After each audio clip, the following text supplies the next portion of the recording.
Welcome back to News with Noita. Summer vacation season is not over yet, but apparently game publishers have decided that our wallets have rested enough. After a surprisingly calm July, August arrives with action RPGs, tactical games, cozy witches, giant franchises, and enough releases to completely destroy whatever remained of your summer backlog. So let's see what August 2026 has prepared for us. Let's start with probably the most interesting game of the month, Game Freak. Yes, Pokemon Game Freak. But instead of collecting colorful creatures and forcing them to fight each other for our entertainment, this time they are making a post-apocalyptic single-player action RPG. Beast of Reincarnation follows Emma and her dog Ku through a ruined future Japan. And the interesting part is the combat. Emma fights in real time with a sword, while abilities for Ku are controlled through command-based mechanics. So technically this is a one-person, one-dog party. Honestly, Game Freak without Pokemon is suddenly making this? I need to see how this experiment turns out.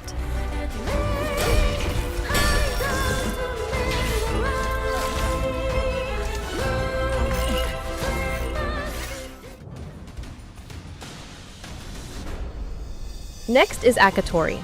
It has been on my radar for quite a while. You play as Mako, traveling through different worlds and eras while using a magical staff both for combat and movement. The staff can basically become part weapon, part traversal tool, so combat and platforming are closely connected. Visually, it mixes detailed pixel environments with some surprisingly large creatures and bosses. The PC version is now officially scheduled for August 5th, while console version's coming out a week after. Definitely one for the hidden gem radar. I'm not going anywhere until I'm done with this. Go away!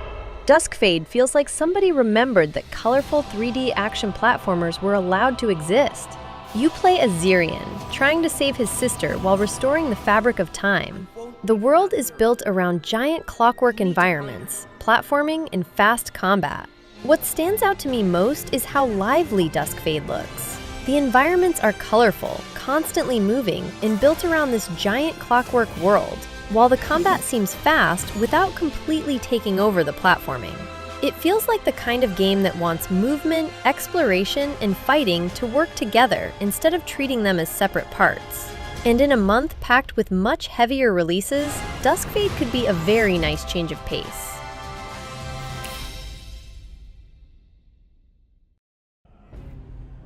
I'm not a big fan of horror games. The first Sinking City was easier for me to approach because it leaned more into investigation, exploration, and detective work, with the horror mostly coming from the atmosphere and Lovecraftian setting. The Sinking City 2 changes that balance quite a lot. Compared with the original, it moves much further into survival horror, with more emphasis on combat, resource management, and simply trying to survive whatever is waiting in Arkham. This time, the story takes us to a flooded Arkham in the 1920s, full of Lovecraftian creatures, ruined streets, and places that probably should have remained unexplored. Investigation is still part of the experience, but now it sits alongside much more dangerous encounters and a stronger focus on staying alive. So yes, dark corridors, limited resources, things with too many limbs. Fantastic. For horror fans, though, this is probably one of the bigger August releases. For me, I will admire it from a safe distance.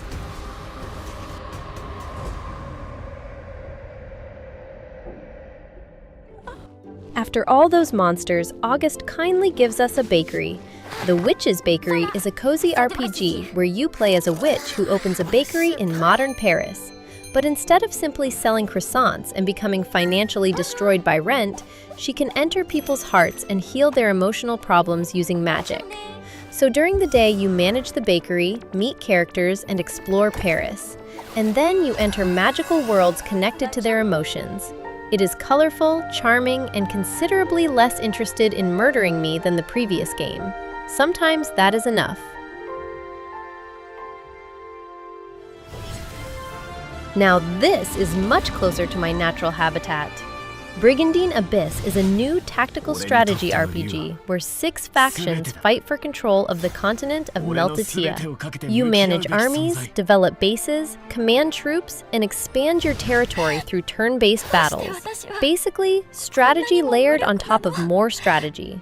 which is exactly the sort of thing that can make me open a game for 20 minutes and somehow discover that the sun has disappeared outside. The original Brigandine games built their identity around large-scale territorial campaigns rather than simply moving from one isolated battle to another. Abyss continues that idea, with factions, army management, and tactical combat all connected together. Definitely one of my personal August candidates. Hey, psst. Yeah, you! Don't forget to like and subscribe so you don't miss the next episode.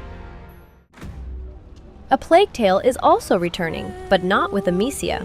Resonance is a prequel following Sophia, set years before the events of Requiem. This time, the adventure takes us to the Minotaur's Island, where Sophia searches through ancient ruins while dealing with enemies, puzzles, and something considerably more supernatural. The interesting part is that Resonance appears much more combat-focused than previous A Plague Tale games. Sophia is a fighter, and the gameplay shown so far includes much more direct melee combat alongside exploration and puzzle solving. So this seems less like simply another chapter of A Plague Tale, and more like an attempt to expand what this universe can actually be. And considering how much I liked the storytelling in the previous games, this one definitely has my attention. And finally, Star Wars XCOM. I have been waiting to say that. Zero Company is a single-player, turn-based tactical game set during the Clone Wars. You command a squad built from both customizable soldiers and authored characters, with different classes, abilities, and backgrounds. Between missions, you return to your base, develop your squad, and prepare for future operations. So yes, Star Wars is finally trying proper squad tactics. The developers currently estimate the campaign at around 30 to 40 hours, depending on difficulty and your experience with strategy games. There is no multiplayer focus, no giant live service structure, just a tactical single-player campaign. I am suspiciously happy about this. August also has several major ports and re-releases worth mentioning.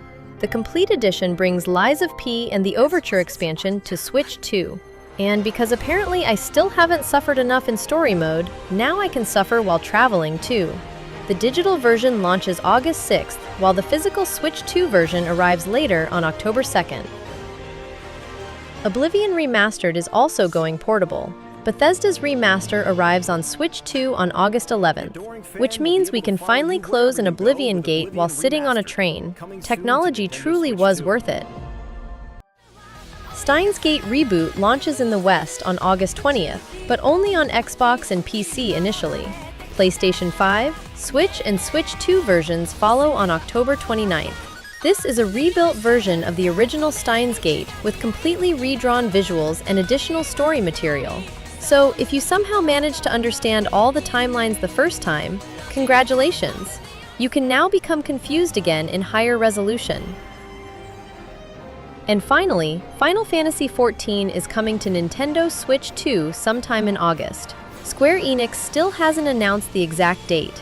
The Switch 2 version will also have an approximately 1-month early access period before the official service launch, which means one of the largest MMORPGs in existence is now becoming portable. So that is August. July gave us time to breathe. August apparently interpreted that as weakness.